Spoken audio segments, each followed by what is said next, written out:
Bonjour à tous, bienvenue sur France 3 Auvergne-Rhône-Alpes pour ce dimanche en politique exceptionnel. Ski au pied aujourd'hui.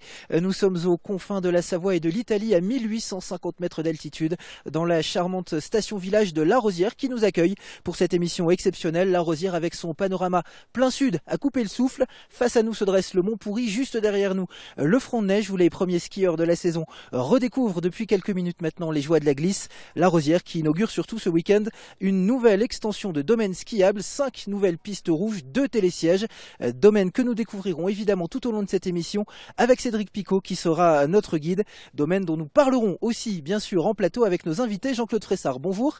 Oui, bonjour à tous. Vous êtes le maire de La Rosière, de Montvalaisan-La Rosière, merci de nous accueillir ici. À vos côtés, Jérémy Silva, bonjour, directeur de l'Office de tourisme, merci à vous aussi. Bonjour. Vincent Roland, bonjour à vous, bonjour. Député Les Républicains de la 2e circonscription de Savoie, la Tarentaise où nous nous trouvons aujourd'hui, coprésident de Savoie-Mont-Blanc Tourisme. Monsieur le maire, très simplement, cette extension de domaine, c'est un événement devenu extrêmement rare dans nos montagnes, que ce soit en Auvergne ou même dans les Alpes. Pour autant, cela correspond à une nécessité pour une station comme la vôtre, une nécessité pour l'avenir, celle de monter en altitude, n'est-ce pas ? Oui, tout à fait. La Rosière est traditionnellement très enneigée, elle a cette réputation-là. Mais ce secteur exceptionnel nous donne une nouvelle dimension à la station, donc puisqu'on va pouvoir monter à 2800 mètres d'altitude et avec un enneigement garanti naturel. Dans le contexte actuel de réchauffement climatique, c'est une vraie garantie pour l'avenir de cette station. C'est une garantie et ça nous apporte aussi donc une technicité supplémentaire au niveau de la pratique du ski. Alors justement, quelque chose qu'on n'avait pas jusqu'à aujourd'hui. Justement, on va aller voir ça, car entre le réchauffement climatique et les pénuries d'eau qui commencent à se manifester dans les Alpes, les doutes sont nombreux sur de nombreuses stations de ski dans la région. Pour autant, nous en parlerons dans cette émission, pour autant, chose promise, chose due, prenons tout de suite la direction du Mont-Valaisan où nous allons retrouver Cédric Picot. Cédric, vous avez le beau rôle ce matin et vous allez commencer avec une ambiance de fête au pied du nouveau télésiège. Oui Jordan, effectivement, il y a une très bonne ambiance ici ce matin. Il faut dire qu'il y a 2 raisons de faire la fête. La première, c'est que c'est le début de la saison hivernale ici sur la station de La Rosière. Et la deuxième, et peut-être la principale, c'est qu'on inaugure un nouveau domaine skiable sur cette station, le domaine du Mont Valaisan. 5 pistes rouges, un point qui culmine à 2800 mètres d'altitude, un télésiège pour desservir tout ça. Et le mieux, pour savoir si c'est bien, c'est de demander leurs premières impressions aux skieurs. On a avec vous René et Emilien. Vous avez fait les premières descentes ce matin sur ce nouveau domaine, vous en avez pensé quoi? C'était magnifique. Vraiment une bonne neige et puis une bonne pente, de nouvelles pistes, c'est impeccable. Il y a un moment qu'on attendait ça et c'est arrivé quand même. Ça fait un moment que vous l'attendiez, vous? Oui, ça fait 50 ans. Oui, Emilien, vos impressions, vous êtes descendu sur cette piste, vous ce matin, vous en avez pensé quoi? Moi je pense que c'est une très belle piste avec des mouvements de terrain qui sont une bonne pente. C'est une très belle piste au niveau pour La Rosière parce que ça nous manquait des pistes comme ça. Des pistes un petit peu techniques en fait. Voilà, une piste technique pour des skieurs de bon niveau.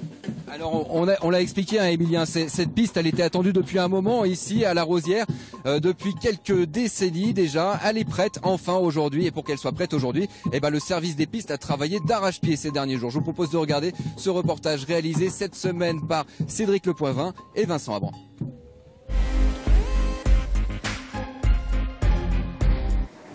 La station de La Rosière en pleine préparation. Sur les pistes, on dame, on trace, on jalonne avec enthousiasme. Après 2 années de travaux, le Mont Valaisan, une extension du domaine skiable, est prêt pour l'ouverture. Il y a 1,50 m de neige. Nous sommes ici à 2800 mètres, le nouveau sommet de la station. On est au sommet de l'aboutissement d'un projet, celui de l'extension du domaine skiable du Mont Valaisan. Donc un dossier mené depuis 9 ans maintenant en phase administrative et puis un projet qui était dans les rêves les plus fous de tous les anciens de la station. 15 millions d'euros d'investissement, 21 emplois créés pour 2 télésièges et 5 nouvelles pistes rouges. Une offre de ski améliorée pour les clients, mais aussi un nouveau secteur à apprivoiser pour ceux qui préparent et sécurisent les pistes. La plupart des pistes du nouveau secteur sont des pistes naturelles. Toutes les pistes sont même des pistes naturelles, donc il y a énormément d'obstacles naturels, des rochers, des mouvements de terrain à combler pour avoir une piste skiable dans de bonnes conditions, surtout au niveau de la sécurité. C'est un gros boulot, mais il y a une très grande excitation. Un agrandissement de haute altitude pour des skieurs plus exigeants, une sorte de version augmentée de la station. À La Rosière, on est à l'image d'une station familiale, agréable, ensoleillée, fameuse pour sa connexion avec l'Italie. Mais ce qui nous manquait un petit peu, c'est du ski technique sur le secteur français. Et donc là, on va l'avoir avec ces 5 nouvelles pistes et ce domaine d'altitude avec du ski plus technique. L'opération semble une réussite. De nouveaux clients contactent la station et des investisseurs envisagent la construction de résidences. Et toujours en direct de ce domaine du Mont-Valaisan et ici à La Rosière, on retrouve Jean Regaldo. Bonjour, vous êtes donc le directeur du domaine skiable de La Rosière. Alors on va d'abord s'intéresser à cette ligne qui dessert ce nouveau domaine, 2 télésièges, le moulin, celui du Mont-Valaisan. Et ce qui marque quand on est ici au pied de cette ligne, c'est son intégration dans le paysage d'abord. Oui, tout à fait. Ce sont des télésièges débrayables dont on travaille l'intégration au niveau de la couleur des gares. On réfléchit l'hiver et l'été également pour qu'ils soient bien intégrés. Et avec de moins en moins de pylônes maintenant quand on construit des télésièges débrayables, ce qui est le cas du 2e tronçon du Mont-Valaisan où on a fait le choix d'un appareil débrayable alors qu'au départ c'était prévu un télésiège fixe, justement pour diminuer le nombre de pylônes. Donc on a des télésièges très bien intégrés. Ouais. Alors ici ça culmine à 2800 mètres d'altitude, il y a quand même 800 mètres de dénivelé, 5 pistes. Est-ce que une ligne de télésièges, deux télésièges successifs, ça suffit pour desservir un tel massif? Oui, tout à fait. 2 lignes, ça suffit. La première ligne fait à peu près 1500 mètres de long pour un dénivelé d'environ 500 mètres.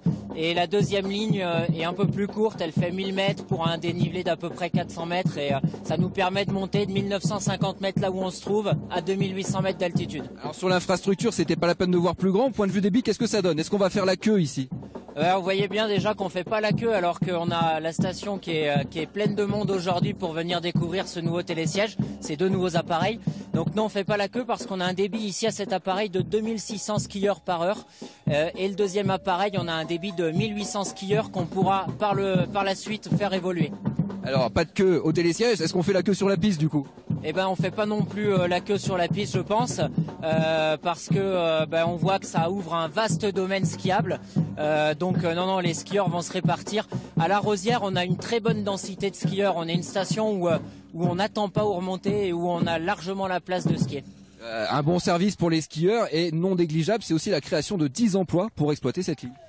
C'est la création de 10 emplois uniquement au service des remontées mécaniques. Si on compte l'ensemble des services, on a créé 21 emplois sur ce projet d'extension, 3 personnes à l'année et 18 saisonniers. D'accord, on va aller voir ça un petit peu plus loin dans quelques instants. Jordan, on vous retrouve dans quelques minutes. On va se rendre à la gare intermédiaire pour s'intéresser d'un peu plus près à la philosophie de ce nouveau domaine skiable de La Rosière. On compte sur vous Cédric, merci beaucoup. Et pendant que vous profitez du ski, eh bien moi je profite du panorama toujours face au Mont Pourri. Même si monsieur le maire visiblement il va faire mauvais puisque le Mont Pourri souffle aujourd'hui, fume. Oui, c'est une vieille tradition chez nous quand le Mont Pourri fume, quelques heures après, donc on a du mauvais temps et des chutes de neige. Alors profitons du soleil. Jérémy Sylvain, on vient d'entendre beaucoup d'investissements sur ce nouveau domaine, beaucoup d'emplois créés. Pour quelle retombée espérer? L'objectif, c'est déjà la clientèle qui venait ici d'améliorer l'offre. On sait qu'il faut qu'on diversifie l'offre, pas qu'à La Rosière, mais dans toutes les stations de ski. Donc ces investissements, ils sont là pour amener un ski un peu plus technique, mais pas que les remontées mécaniques. On a aussi ouvert l'année dernière un spa avec une vue magnifique sur le Mont Pourri, vous en parliez, pour de l'après-ski. Et puis effectivement, on va pas se le cacher, pour séduire une nouvelle clientèle avec des skieurs qui venaient peut-être pas forcément à La Rosière, des skieurs un peu plus techniques, un peu plus expérimentés qui vont pouvoir skier sur le Mont-Valaisan et puis bénéficier aussi du secteur franco-italien qui est énormément apprécié. Donc voilà, c'est ce double objectif, fidéliser notre clientèle et leur amener toujours plus de prestations et puis séduire les nouveaux clients. Pour autant, on l'a entendu Vincent Rolland, les anciens ici en rêvaient depuis des décennies de ce nouveau domaine. Il a fallu 9 ans de travail administratif. C'est de plus en plus compliqué dans les Alpes et même dans nos montagnes de créer un nouveau domaine. C'est effectivement de plus en plus compliqué. La création de nouveaux domaines est un événement exceptionnel, mais c'est aussi la preuve qu'on n'est pas au Far West, contrairement à ce que certains voudraient dire. Et tout en n'étant pas au Far West, il y a encore des investissements. On a besoin... C'est-à-dire qu'on respecte les règles. On respecte évidemment les règles, qu'il y a des règles d'ailleurs, et si l'on veut rester le numéro 1 mondial du ski, eh bien il faut continuer d'investir. Nous étions d'ailleurs ici dans la station l'hiver dernier où il avait beaucoup neigé et nous inaugurions un réseau de neige de culture de la région piloté par Gilles Chabert et Fabrice Pankouk. On doit pouvoir toujours offrir le produit ski en priorité, même si, comme l'a dit le directeur de l'Office du tourisme, il faut venir agrémenter le séjour du skieur avec beaucoup d'activités. Alors cette diversification, on en parlera dans quelques minutes. En attendant, monsieur le maire, est-ce qu'on peut dire que ce nouveau domaine sert aussi votre station pour attirer de nouveaux investisseurs? Il y a de gros projets ici à La Rosière, le Club Med, Odalis. Est-ce que finalement ces projets ne sont pas aussi liés à la construction de ce nouveau domaine? Oui, je crois que s'instaure aujourd'hui sur La Rosière une certaine dynamique. Effectivement, un projet attire l'autre. Le Mont-Valaisan, c'était, on vous l'a expliqué, je dirais attendu depuis très longtemps. Aujourd'hui, beaucoup d'investisseurs aussi, parallèlement à ça, donc s'intéressent à La Rosière, ce qui est le cas du Club Med. L'objectif avec le Club Med, c'était aussi de, comme l'a dit un peu Jérémy, c'était de diversifier un petit peu, attirer une clientèle qu'on n'a pas aujourd'hui sur la station. Et il faut dire que le Club Med est un investisseur majeur dans les Alpes. Ses projets sont nombreux. Un resort ici à La Rosière, un autre est inauguré ce week-end aux Arcs, un tout nouvel établissement flambant neuf, les Arcs, où nous allons retrouver Marion Feutry et son invité pour parler justement de cette stratégie d'investissement du Club Med.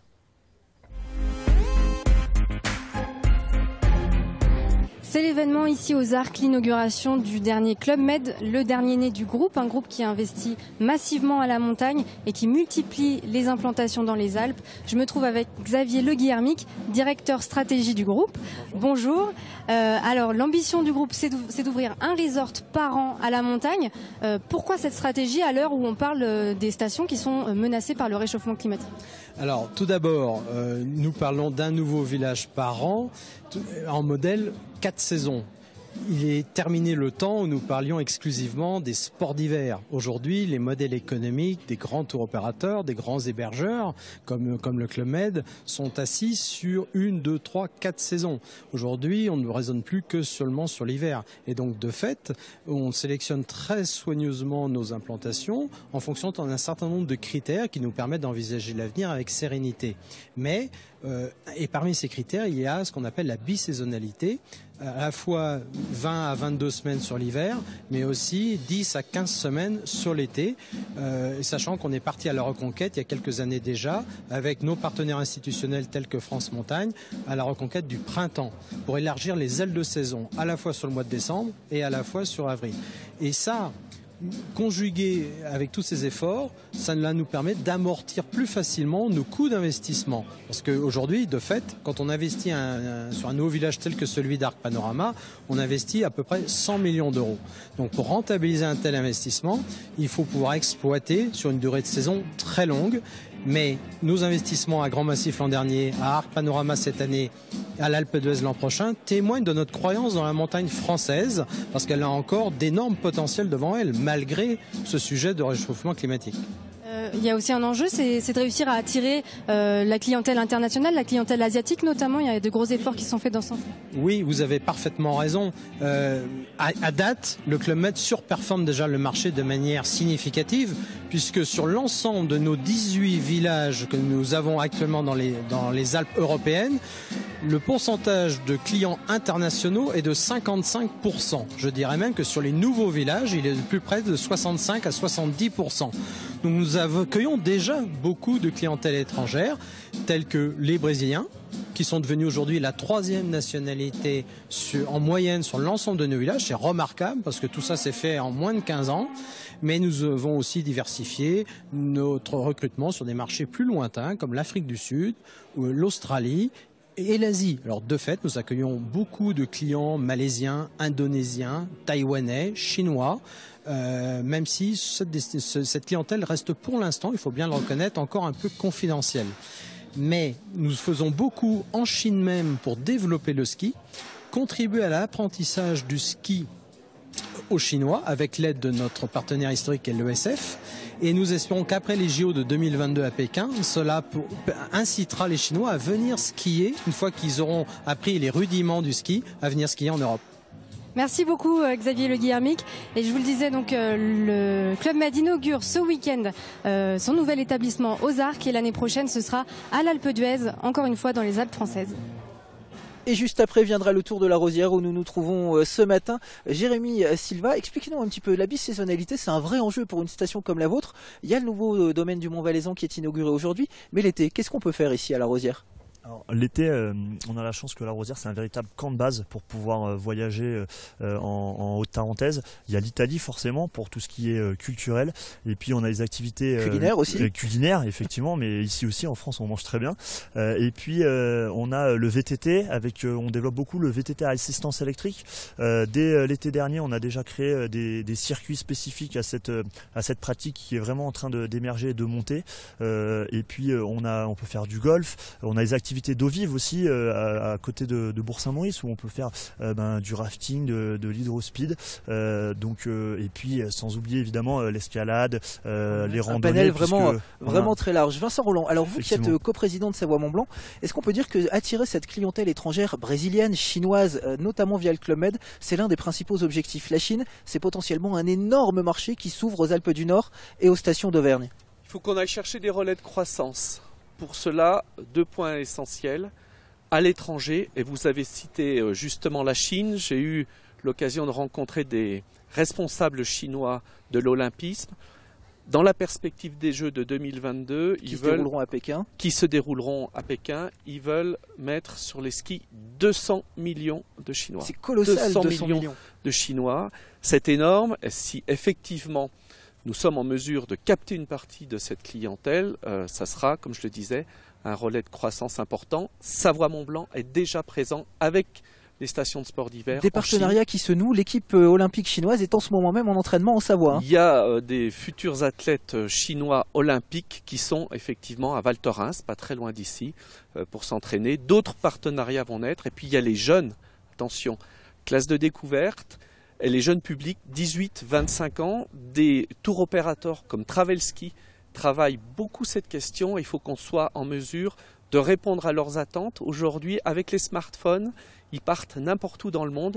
Il faut faciliter l'accès à nos stations de sport d'hiver pour ces publics-là très spécifiques.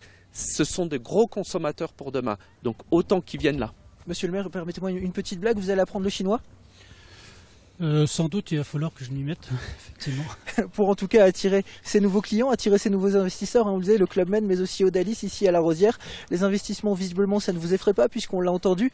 Le Mont-Valaisan, c'est un investissement conséquent, 15 millions d'euros, mais c'est nécessaire dans ce marché-là pour se démarquer. Effectivement, c'est nécessaire et il faut aussi qu'on réponde, je dirais, à toutes les sollicitations dans la mesure du possible. La Rosière aujourd'hui se développe, je l'ai dit tout à l'heure. Il nous reste quelques lits supplémentaires à faire, environ 2000 lits, donc il faut qu'on saisisse un petit peu les opportunités, je dirais l'engouement qu'il y a en ce moment. Je crois qu'il faut prendre le train quand il passe et non pas le courir derrière, quoi. Alors on voit ici à l'image les différents chantiers du Club Med dans la région. Si les nouveaux domaines, si les activités de bisaisonnalité permettent d'attirer ces investisseurs, eh bien il faut, vous le disiez monsieur le maire, que les stations aussi fassent leur part du travail. C'est ce qui a été fait, Cédric, avec ce domaine du Mont-Valaisan. On l'a entendu, les chiffres sont importants, les investissements sont colossaux.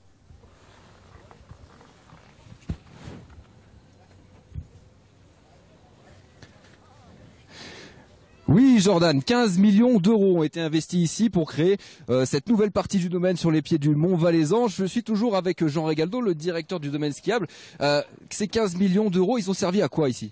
Eh ben, à construire donc 2 télésièges débrayables, à faire de menus terrassements de pistes. On n'a pas beaucoup terrassé les pistes, on a gardé le milieu naturel pour un maximum d'intégration dans l'environnement. Et à toute la partie sécurisation avalanche, on a créé un CATEX, un câble transporteur d'explosifs, et 3 GAZEX pour sécuriser. Et puis après, il y a toute la signalétique et des magnifiques chalets, comme vous pouvez les voir sur les images, très bien intégrés dans leur environnement. Un investissement de 15 millions d'euros. Pour l'instant, la montagne n'a pas été transformée ici. Non, le but c'est pas de transformer la montagne. Le projet a mis 9 ans en phase administrative et dossiers environnementaux à voir le jour. Le but c'est d'impacter au minimum. Donc partout où on peut éviter le fameux lycopode, l'espèce qui était protégée dans le secteur, on l'a évité. Partout où on peut éviter de terrasser, on évite de terrasser. Et le but c'est de s'intégrer à son environnement. Avant tout, on est des montagnards et on veut préserver notre montagne. C'était une volonté de votre part ou alors est-ce que c'était une contrainte de faire ça ? Non, pas du tout. On fait ça de manière proactive. Aujourd'hui, comme je vous le dis, on est des montagnards. On veut faire profiter à des skieurs de notre belle montagne et c'est en la préservant et en gardant son cachet naturel qu'on peut y parvenir. Ce projet de faire un domaine sur le Mont Valaisan, il existe depuis la création de la station, depuis le début des années 60. Pourquoi est-ce que ça a été si long à mettre en place? Eh ben, les anciens, effectivement, avaient ces projets depuis le début de l'origine de la station. Après, il a fallu que la station se développe en termes de lits et en termes de remontée mécanique avant de venir ici. Et fin des années 2000, en 2009, le dossier a été remis à l'ouvrage et il a fallu 9 ans pour construire ce dossier avec les associations environnementales, avec les collectivités locales.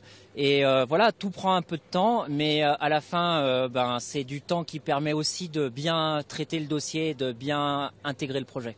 Aujourd'hui, quand vous voyez le résultat, quel est votre sentiment? C'est une pincée au cœur. Là, on voit ça, on est extrêmement heureux. On pense à toutes les équipes qui ont travaillé sur le projet, les équipes de chez nous. On pense aussi à tous les socioprofessionnels de la station qui ont soutenu le projet. Et on est un petit peu ému et surtout très fiers de montrer ça à nos clients. J'imagine aussi que vous pensez aux skieurs. Qu'est-ce qu'ils peuvent découvrir ici? Est-ce que c'est un ski particulier? Les skieurs ici, ils découvrent un ski en altitude, à 2800 mètres d'altitude, un ski technique, et ils découvrent une ambiance haute montagne, peut-être ce qui nous manquait un petit peu à la Rosière. Et là aujourd'hui, voilà, ils ont le Mont Blanc d'un côté, le Mont Pourri de l'autre, ils voient du Cervin jusqu'aux Écrins, et ils sont en haute montagne. Et en fait, on leur fait découvrir ce domaine-là de haute montagne à des skieurs qui parfois viennent de la ville et n'ont pas cette connaissance. Donc on a aussi ce rôle-là vis-à-vis d'eux. Le tout dans un environnement qui a été préservé par des contraintes environnementales. Est-ce qu'on peut parler d'une tendance un peu bio, naturelle dans le ski aujourd'hui? Bien sûr, c'est une tendance peut-être, mais on l'a toujours fait. Alors aujourd'hui, on le met peut-être plus en avant, mais de tout temps, les aménageurs des stations de ski ont été d'abord des amoureux de leur montagne. Après aujourd'hui, c'est sûr qu'on le communique mieux à nos clients déjà. Voilà, on communique mieux sur ce point-là, mais on a toujours eu à cœur de la préserver. Et voilà, maintenant c'est intégré à toutes les couches de l'entreprise et du monde de la montagne. Merci beaucoup Jean Régaldo. Jordan, on va vous retrouver dans quelques minutes. Nous, on va encore monter un petit peu plus haut. On va aller jusqu'au sommet de ce nouveau domaine du Mont Valaisan à 2800 mètres d'altitude. À dans un instant. Et on a hâte que vous nous fassiez découvrir la vue, Cédric. Nous, en attendant, on vous attend ici dans la station village de la Rosière, où je dois l'avouer, il est un peu difficile de résister à l'appel de la neige. Ce n'est pas Vincent Roland qui dira le contraire. Vous êtes toujours avec nous. À vos côtés désormais, Émilie Bonivard. Bonjour. Bonjour. Députée Les Républicains de la 3e circonscription de Savoie, conseillère régionale, mais aussi membre du bureau de l'ANEM, l'Association nationale des élus de montagne. À vos côtés, Corinne Morel-Darleux. Bonjour. Bonjour. Porte-parole du groupe Rassemblement citoyen écologiste et solidaire au Conseil régional d'Auvergne-Rhône-Alpes. Mesdames, messieurs, avant de parler donc de l'aménagement de ces stations, je vous propose de regarder ces quelques archives. Nous nous sommes plongés dans les années 60 et 70. Nous sommes à La Plagne et à Tignes, toujours en Savoie. Donc, à l'époque, l'environnement n'était pas vraiment la priorité. La priorité, c'était vraiment l'urbanisation, faire venir la ville à la montagne. Et on va voir qu'avec le recul qui est le nôtre aujourd'hui, ces images font un peu mal. Regardez. Comme toutes les grandes stations, cette voisine de Val d'Isère profite des beaux jours pour préparer son avenir. Son avenir ? Inutile d'être grand clair pour s'apercevoir que les promoteurs de Tignes le voient avec un certain gigantisme. Ici, 2000 lits seront inaugurés en décembre, ce qui portera à 12 000 lits la capacité d'accueil de la station. Le maître des lieux est ici le béton qui dévore l'espace, et l'on distingue déjà l'infrastructure de ce qui sera bientôt le centre commercial de la station. La saison d'hiver vient de s'achever à La Plagne, mais les travaux ont commencé dans la vallée des Ours, au pied du mont Saint-Jacques, pour la construction d'une station satellite Plaine-Belle-Côte en Tarentaise. C'est la première fois en Europe qu'une station est édifiée dans le but précis de permettre aux fanatiques de la neige, de plus en plus nombreux en France, de pratiquer leur sport favori en été. Dans un premier temps, il y aura 400 appartements à grand standing, livrés en principe à la fin de l'année. Cela représente à peu près 1600 lits. Les parkings seront souterrains et reliés par ascenseur aux appartements.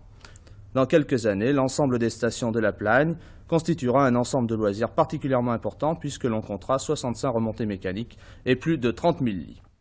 Émilie Bonivard, vous êtes donc élue de Maurienne. Merci d'être ici Merci. En Tarentaise, un peu le frère ennemi en Savoie, donc c'est gentil d'être venu jusqu'à nous. Plutôt que de construire ces bâtiments comme on le faisait à l'époque, est-ce qu'aujourd'hui la priorité ce n'est pas d'abord de les rénover? Ce sont des bâtiments qui ont énormément vieilli. 40% de ce parc aujourd'hui doit être rénové. Tout à fait. Alors l'essentiel du parc immobilier touristique en montagne est fait de résidences de tourisme, entre 50 et 80%, qui effectivement ont été construites dans les années 70-80. et ont un double besoin d'être à la fois rénovés pour répondre aux attentes des clientèles d'aujourd'hui, mais surtout d'être remis en marché, en location, au moins 8 semaines dans la saison. Nous avons un certain nombre de logements qui sont sortis du parc locatif. Ce qu'on appelle les lits froids traditionnellement. Des lits froids, voilà, et qui sont un manque à gagner pour l'outil économique qu'est la station. Alors vous avez une proposition de loi, on en parlera dans quelques instants. Juste avant, j'aimerais bien avoir votre réaction, Corinne Morel-Darleux, quand vous voyez ces images. C'est complètement anachronique aujourd'hui, non ? Oui, tout à fait. Malheureusement, on voit encore des images qui témoignent que la folie des grandeurs n'a pas complètement cessé. On parlait de Tignes à l'instant.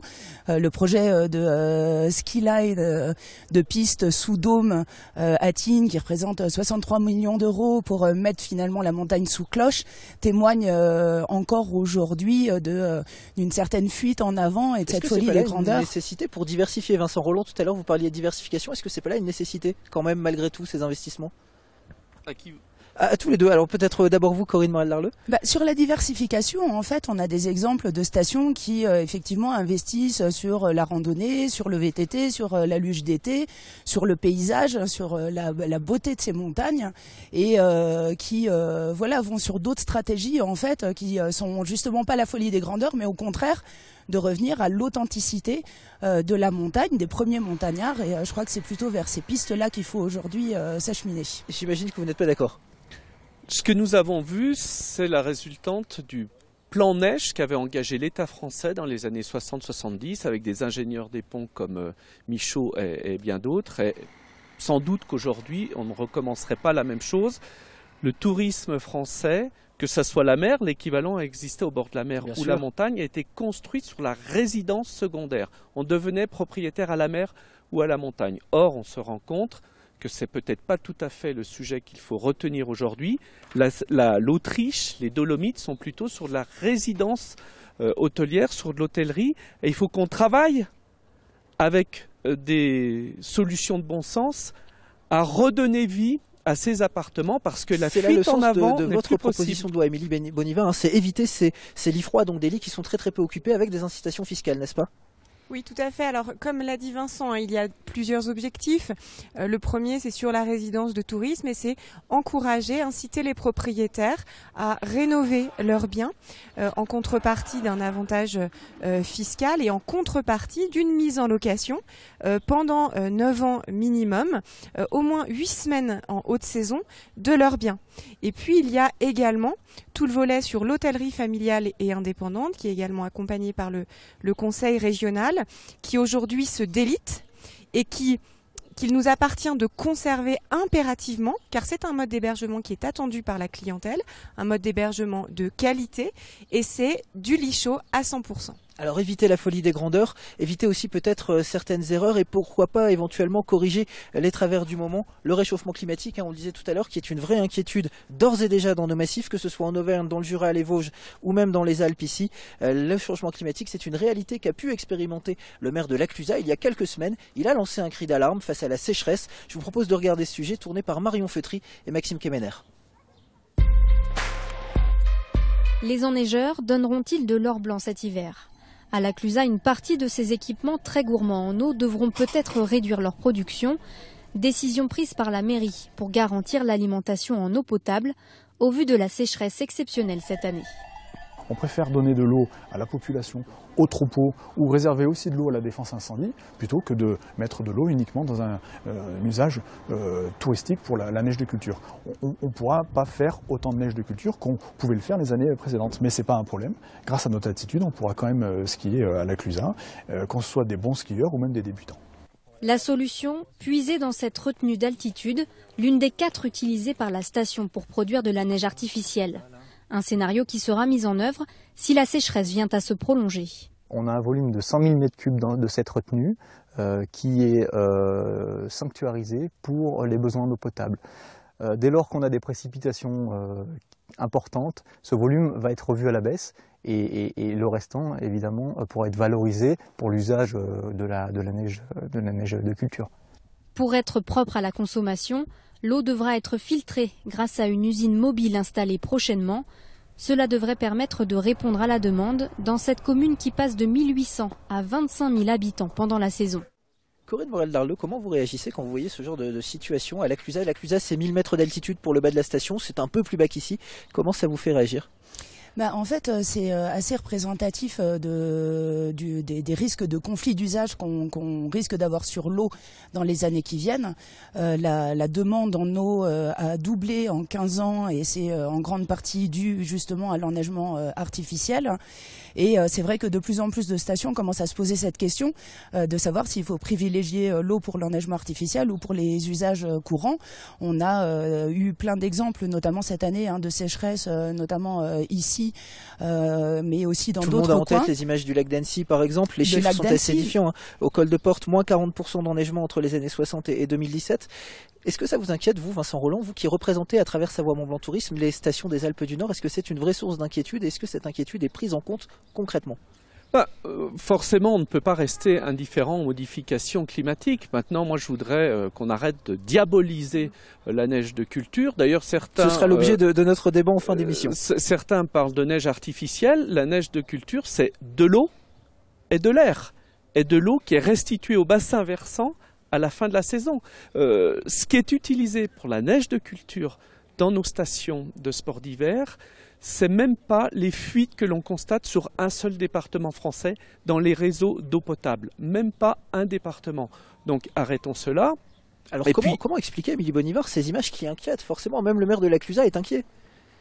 Face évidemment aux aléas climatiques et aux changements qu'ils induisent, nous devons anticiper et accompagner les choses avec progrès, mais ne pas avoir peur du progrès et ne pas, comme l'a dit Vincent, diaboliser.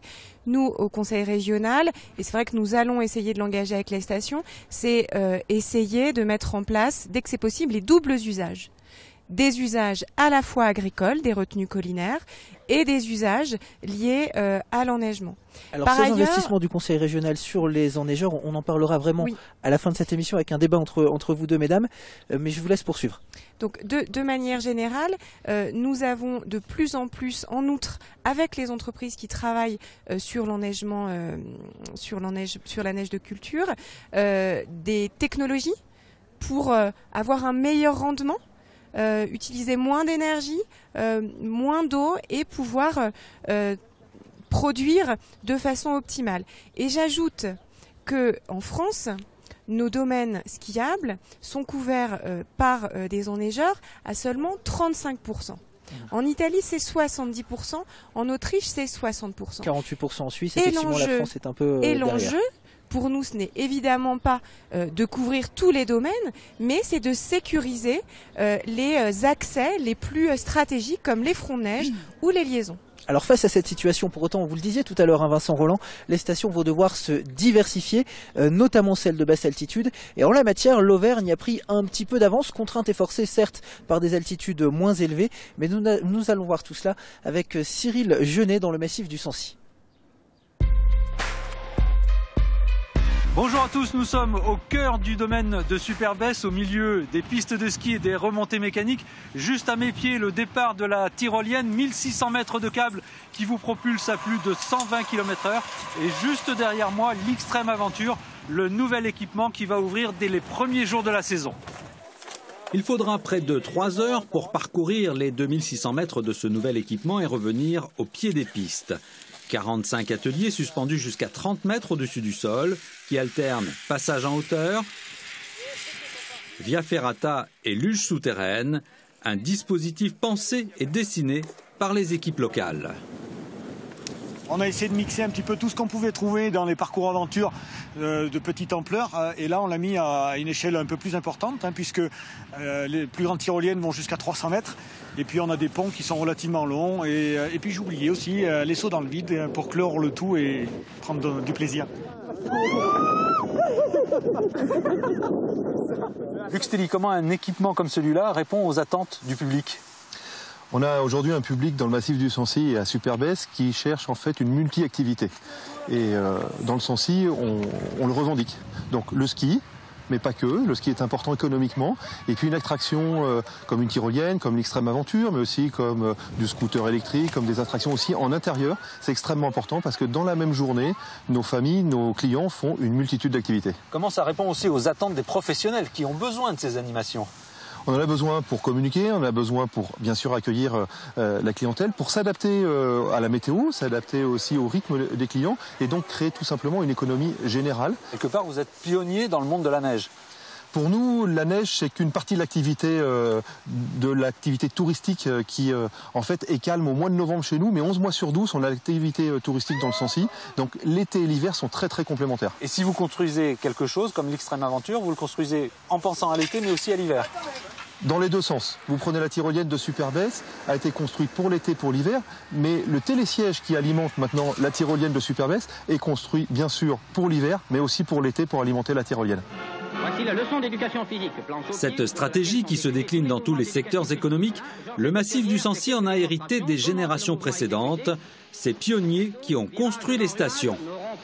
La singularité de ce territoire, ça a été que c'était un petit territoire en altitude moyenne, où forcément l'investissement privé n'était pas le premier ou le plus structurant du territoire.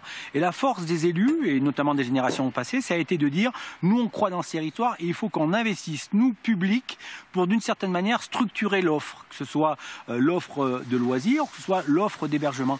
On nous parle réchauffement climatique, on a conscience que ce sont des évolutions qu'il faut qu'on anticipe. On travaille sur la diversification des activités, on travaille sur la valorisation de notre patrimoine. Aujourd'hui, le massif du Sancy, il est au cœur de plusieurs massifs. On a le Cantal qui nous touche, on a le Césalier qui nous touche, on a la chaîne des Puys, faille de la Limagne qui, avec UNESCO. Donc ce territoire, c'est un espace environnemental de grande qualité. Demain, ce sera le point fort sur lequel on va continuer à progresser. Dès l'été prochain, la nouveauté sera du côté du Mont d'Or, une tyrolienne à virage de 700 mètres de long au-dessus de la Dordogne, un investissement de 600 000 €. Et tout un programme, cette tyrolienne de 700 mètres de long. Alors avant de parler de cette diversification avec vous, messieurs, dames, je vous propose de regarder ces quelques chiffres pour bien comprendre l'enjeu de ce débat. Les stations de ski, ce sont donc 10 millions de touristes en hiver, 53 800 000 journées skieurs, 318 millions investis dans les domaines skiables chaque année. Des chiffres qui évidemment prennent un relief particulier ici dans les Alpes du Nord. La Savoie à elle seule, où nous nous trouvons aujourd'hui, représente 40% de ces journées skieurs. La Haute-Savoie 23%, l'Isère et la Drôme 9%, le Massif central, les Vosges, le Jura 2% chacun, le reste étant bien sûr les Alpes du Sud et les Pyrénées. Pour autant, on a l'impression que de moins en moins de jeunes sont intéressés par le ski. Comment le faire pour essayer de les attirer de nouveau en montagne? Et faut-il encore les attirer en montagne, Vincent Rolland? C'est une nécessité, voire une obligation, puisque ce sont les clients de demain. Alors il y a l'aspect classe de neige sur lequel nous travaillons depuis longtemps, et puis depuis quelque temps, des opérateurs s'inquiètent vraiment des 18-25 ans. C'est ce que je vous disais tout à l'heure, il faut pouvoir leur proposer de l'hébergement, de l'animation, des activités qui correspondent à leurs attentes d'aujourd'hui, parce que sinon ce seront des touristes urbains. À l'avenir, on prend l'avion facilement aujourd'hui, l'avion est démocratisé, il n'est pas cher, on va à Berlin, on va à Barcelone facilement, donc à nous de trouver les produits et je pense que les montagnards que nous sommes sauront se remettre en cause pour avoir une action spécifique auprès de ces jeunes au pouvoir d'achat qui n'est pas encore élevé, puisque forcément, quand on débute dans la vie, il y a beaucoup d'autres choses à traiter en priorité. Il faut continuer à faire venir les skieurs, Corinne Morin-Larleux, les jeunes skieurs. Il faut continuer à faire venir les jeunes en montagne. Ça passe pas forcément que par le ski. On sait que le ski est difficilement abordable, notamment pour les jeunes et les moins favorisés. Par contre, il y a plus 35% en 10 ans de pratique de l'escalade. Il y a 5 millions de randonneurs. Et donc, il faut aussi penser à ces publics. Et il y a beaucoup de jeunes qui ont envie justement d'avoir d'autres pratiques de montagne. Et donc il faut aussi songer à investir dans toutes ces autres activités qui par ailleurs font vivre la montagne toute l'année et pas uniquement pendant la saison de ski. N'est-ce pas là justement l'un des problèmes du ski? C'est devenu de plus en plus élitiste. Le forfait de ski qui correspond aussi à des frais réels est de toujours plus cher, non? Alors, deux points peut-être, pour avoir non pas que des impressions, mais les chiffres réels. Une étude de la Direction générale de l'économie l'année dernière a montré deux choses. C'est que 85% des personnes qui viennent en vacances à la montagne l'hiver viennent pour des activités de neige et de glisse. Et dans cette proportion... Avec une moyenne d'âge toujours plus élevée malgré tout. Les jeunes, les 15-24 ans, viennent en station et en montagne, découvrent la montagne l'hiver à 97% pour les sports de glisse. Donc pour vous, il faut continuer vraiment. Évidemment que la glisse reste le premier produit à destination des clientèles pour la montagne l'hiver et notamment des jeunes. La randonnée, effectivement, se développe notamment pédestre chez les plus de 50 ans. Et quand on interroge les populations qui viennent à la neige ou qui souhaitent y venir, il y a effectivement d'autres activités qui sont tournées vers la nature, qui viennent compléter cette première offre, des exemples de notamment les chiens de traîneau, qui est l'activité la première plébiscitée, mais également toutes les activités liées au bien-être. En clair, on a l'impression que cette clientèle est toujours plus exigeante. Elle veut toujours plus de nouveautés, Vincent Rolland. Il faut absolument lui proposer autre chose que du ski. Mais elle est à l'image de la société. La société, elle veut consommer et on doit aujourd'hui offrir une palette très large d'activités autour du bien-être, la gastronomie. Nous sommes dans une terre de gastronomie avec des chefs étoilés. Entre la Savoie et l'Italie d'un côté, ici on est plutôt bien servi. Avec des spécialités. Je reviendrai sur le prix du forfait. C'est vrai que ça représente une somme importante. Mais je vous invite à aller une journée à Euro Disney. Le forfait est aussi beaucoup plus cher en Suisse ou en Autriche. C'est 2 fois plus cher Euro Disney et vous passez votre temps à faire de la queue. Alors qu'ici, les investissements qui sont réalisés, les extensions, les renouvellements vous permettent d'avoir des appareils modernes, rapides, qui augmentent votre temps de ski et diminue le temps d'attente. Pour autant, vous le disiez tous les trois, il faut absolument apporter plus de diversité aux clients pour éviter l'ennui, éviter la lassitude. Alors, l'une des réponses, c'est la connexion entre domaines. Certains domaines, c'est le cas ici à la Rosière, notamment au Mont-Valaisan, développent des pratiques plus extrêmes ou en tout cas plus techniques du ski. Cédric Picot, ce n'est pas vous qui allez nous dire le contraire, vous qui êtes désormais au sommet de ce tout nouveau domaine, domaine beaucoup plus technique que le reste de la station. On a ici une vue imprenable sur le côté italien du Mont Blanc. On se trouve actuellement à 2800 mètres d'altitude. C'est le nouveau point le plus haut de la station de la Rosière. On est juste au pied du Mont Valaisan qui nomme ce nouveau domaine. Et on se trouve avec Anne-Dorothée Gross. Bonjour. Vous êtes donc la responsable de la commercialisation et du marketing pour le domaine skiable de la Rosière. Ce nouvel endroit, ce nouveau point le plus haut, est-ce que vous pouvez nous le décrire? Qu'est-ce qu'on voit autour de nous ici? Alors nous sommes ici effectivement à 2800 mètres, au nouveau point culminant du domaine Espace San Bernardo, et on surplombe là la frontière italienne. Donc on voit derrière nous tout le massif du Mont Blanc version italien avec les Grandes Jorasses, la Dent du Géant, le massif du Mont Blanc, et de l'autre côté les Alpes françaises avec le Mont Pourri et toute la vallée de la Tarentaise et au fond la Barre des Écrins. Alors ce nouveau point de vue, c'est un vrai plus. On le voit autour de nous, tout le monde vient voir la vue, tout le monde vient faire des selfies ici. Ce nouveau, ça fait partie de la nouvelle palette qui est offerte aux clients de la Rosière aujourd'hui. Oui, on a déjà le succès de notre panoramique expérience qui est au sommet du fort, mais là ça donne des idées parce que vu le monde qui s'arrête ici pour admirer la vue, ça nous donne des idées pour d'autres améliorations encore pour l'hiver prochain. Mais là on est juste sur un point magnifique à 360 degrés sur l'ensemble des Alpes. Et là ici, à partir d'ici, on peut aussi rejoindre donc le nouveau domaine du Mont Valaisan, 5 pistes rouges, un accès facilité pour le freeride. C'était vraiment indispensable finalement de faire tous ces investissements pour seulement 5 pistes. La Rosière est une station familiale avec cette image-là. Elle manquait peut-être un peu de ski technique du côté français du domaine. Et là, c'est ce qu'on va avoir avec cette extension du Mont Valaisan. 5 nouvelles pistes rouges, un nouveau point culminant à 2800 mètres. Donc du ski pour des skieurs un peu plus engagés qui cherchent un peu plus de pente.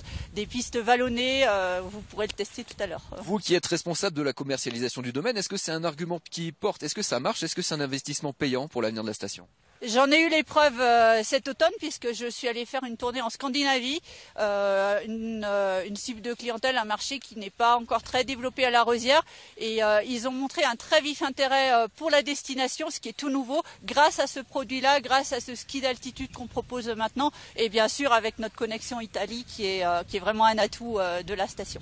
Alors, on a compris, ici, il y a un nouveau domaine skiable qui culmine à 2800 mètres d'altitude. Il y a aujourd'hui un grand beau temps. Il y a de la neige. Comment s'annoncent les réservations pour les vacances à venir à la Rosière? on ne peut qu'avoir le sourire avec des conditions pareilles.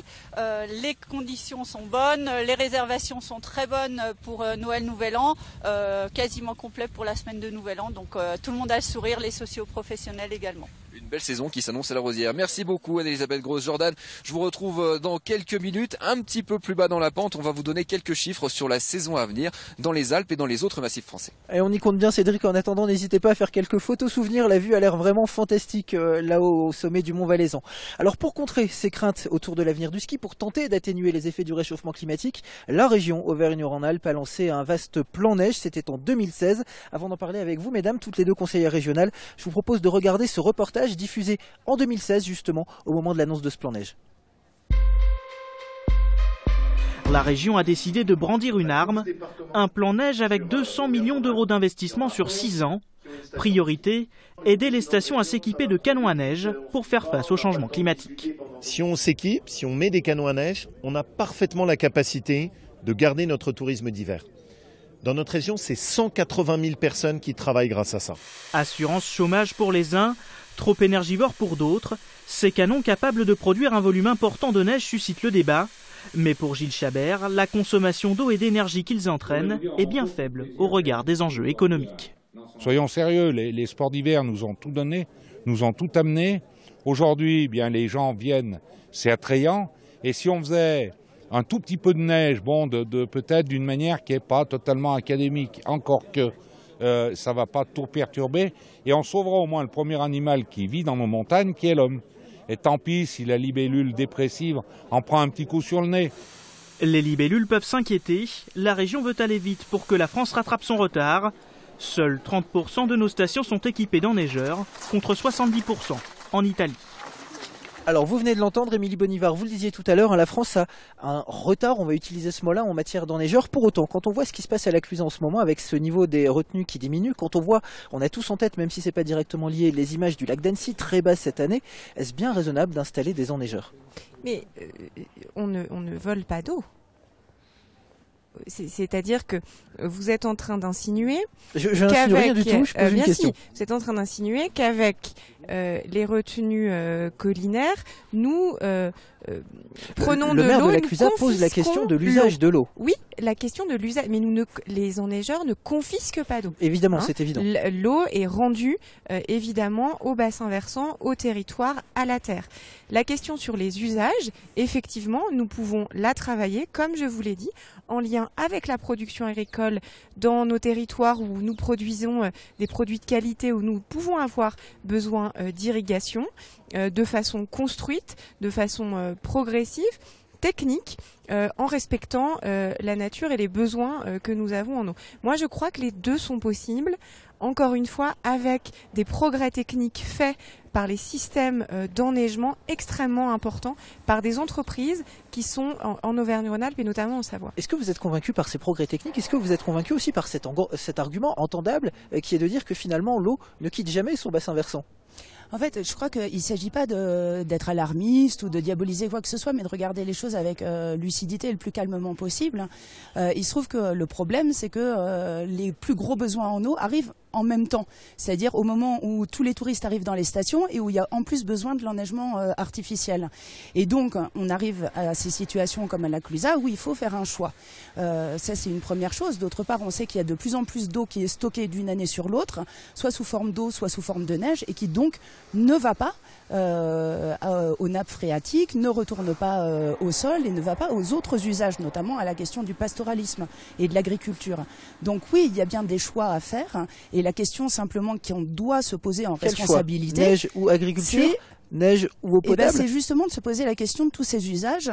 Et aujourd'hui, il y a un manque de concertation par rapport à ça, et surtout un manque d'anticipation, avec une situation qui pour moi est un peu absurde, où finalement on compte pour les années à venir sur les deux choses qui risquent de venir le plus à manquer, l'eau et le froid. On a besoin des deux pour faire tourner les enneigeurs artificiels, les fameux canons à neige. Il faut de moins en moins de froid néanmoins pour faire tourner les canons. Certes, mais il faut quand même encore qu'il fasse froid, et il faut quand même encore de l'eau. On n'a pas inventé la neige par génération spontanée. 1 mètre cube d'eau pour 2 mètres cubes de neige de culture, hein, c'est bien ça.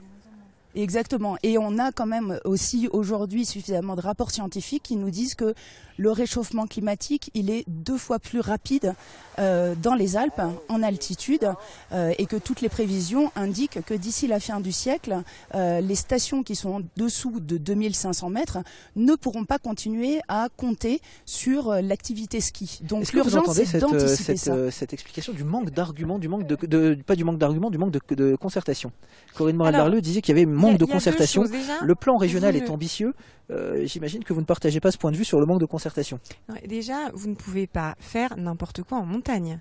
Vous avez des services de l'État sur l'usage de l'eau qui sont extrêmement réglementés.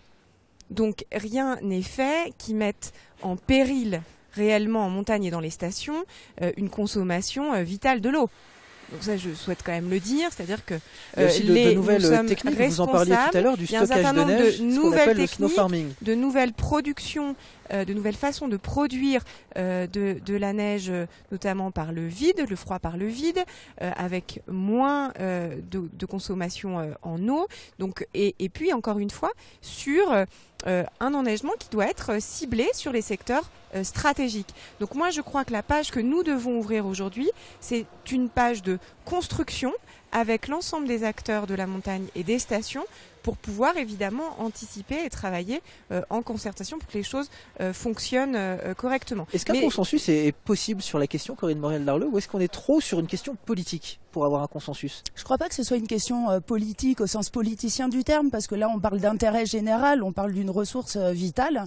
Donc j'ose espérer effectivement qu'on puisse trouver des consensus sur cette question. Après, des conflits d'usage, de fait, il y en a déjà dans une autre région, dans le Jura, à Métabief, on a vu des canons à neige tourner alors qu'on était sur des interdictions sécheresse. Même question pour vous, est-ce qu'autour de cette question du snow farming, de la neige artificielle, des canons à neige, des retenues collinaires, est-ce qu'un consensus est possible avec les défenseurs de l'environnement, en tout cas les élus verts, écologistes? Alors, tout dépend de l'état d'esprit dans lequel on travaille. Si nous travaillons dans un état d'esprit où on estime qu'il faut arrêter les stations de ski, non.